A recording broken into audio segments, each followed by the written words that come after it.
നമസ്കാരം. പച്ചവെളിച്ചം ഇപ്പോൾ പയ്യന്നൂർ പെരുമ്പയിലാണുള്ളത്. ഇന്നലെ രാത്രി ഈ വീട്ടിൽ നിന്ന് മോഷണം നടന്ന ഒരു വിവരം ലഭിച്ചതിനെ തുടർന്നാണ് ഇവിടെ എത്തിയിട്ടുള്ളത്. പെരുമ്പയിലെ സുഗറ എന്ന് പറയുന്ന സ്ത്രീയുടെ വീടാണ് ഇത്. ഈ വീട്ടിൽ നിന്ന് ഇന്നലെ ഏകദേശം 75 പവനോളം സ്വർണം മോഷണം പോയതായിട്ടാണ് വിവരം ലഭിച്ചിട്ടുള്ളത്. നമ്മൾക്കറിയാം, ഈ കാലഘട്ടത്തിൽ സ്വർണത്തിനൊക്കെ വലിയ വിലയാണ്. അങ്ങനെ വരുന്ന സമയത്ത് വലിയ ഒരു സാമ്പത്തിക നഷ്ടമാണ് ഇവർക്ക് ഉണ്ടായിട്ടുള്ളത്. നമ്മുടെ പയ്യന്നൂരിൽ പല സ്ഥലത്തും മോഷണങ്ങൾ പതിവാകുന്നു. പോലീസ് ആ രീതിയിൽ ഉയർന്ന് പ്രവർത്തിക്കുന്നുണ്ടോ എന്നുള്ള കാര്യം നമ്മൾ പരിശോധിക്കപ്പെടേണ്ടതാണ്.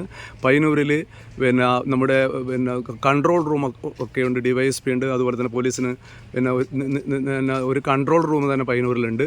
പയ്യന്നൂരിലെ പല സ്ഥലത്തും വ്യാപകമായിട്ട് മോഷണം നടക്കുന്നു. ഇതൊക്കെ കണ്ടുപിടിക്കാൻ ആവശ്യമായ സംവിധാനങ്ങൾ ഉണ്ടായിട്ട് പോലും പോലീസ് ഉണർത്ത് പ്രവർത്തിക്കുന്നില്ല എന്ന് തന്നെയാണ് പൊതുജനങ്ങളുടെ അഭിപ്രായം. പോലീസിന് പിന്നെ എന്താണ് പണി? പോലീസിനേക്കാളും വലിയ നെറ്റ്വർക്കാണ് ഇപ്പോൾ കള്ളന്മാർക്ക്, മോഷ്ടാക്കൾക്ക് എന്ന് പറയേണ്ട ഒരു കാലഘട്ടത്തിലൂടെയാണ് കടന്നു പോകുന്നത്.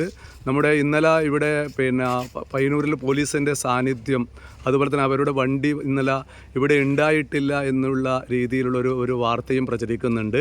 കാരണം പെരിങ്ങോത്ത് എന്തോ ഒരു ഇഷ്യൂ നടന്നതിൻ്റെ ഭാഗമായിട്ട് അവിടെ വാഹനവുമായിട്ട് അവിടെ പെട്രോളിംഗ് ആയിരുന്നു എന്ന വിവരവും അറിയാൻ വേണ്ടി സാധിച്ചിട്ടുണ്ട്. പോലീസ് എന്തായാലും ഈ മോഷണ കാര്യത്തിൽ പയ്യന്നൂർ നിരന്തരമായിട്ട് മോഷണം നടക്കുന്ന സമയത്ത് പോലീസിന് ഉണർന്ന് പ്രവർത്തിക്കാൻ വേണ്ടി കഴിയുന്നില്ല. നമ്മുടെ നാട്ടിലെ ജനങ്ങളുടെ സ്വത്തിനും അതുപോലെ തന്നെ ജീവനും സംരക്ഷണം നൽകേണ്ട ഉത്തരവാദിത്വം പോലീസിനാണ് എന്ന കാര്യത്തിൽ ഒരു തർക്കവുമില്ല. ഇവിടെ ജനപ്രതിനിധികൾ എത്തിയിട്ടുണ്ട്, അതുപോലെ തന്നെ രാഷ്ട്രീയ പാർട്ടി നേതാക്കന്മാരുടെ എത്തിയിട്ടുണ്ട്. അതുകൊണ്ട് ഇത്തരം വിശദാംശങ്ങൾ പച്ചവെളിച്ചം പ്രേക്ഷകരുമായിട്ട് പങ്കുവെക്കുന്നു. ജനങ്ങളുടെ സ്വത്തിനും അതുപോലെ തന്നെ ജീവനും സുരക്ഷ ഒരുക്കേണ്ടത് പോലീസ് തന്നെയാണ് എന്ന കാര്യം പറയാനാണ് പച്ചവെളിച്ചം ഉദ്ദേശിക്കുന്നത്. പച്ചവെളിച്ചത്തിനു വേണ്ടി രാജീവൻ പച്ച.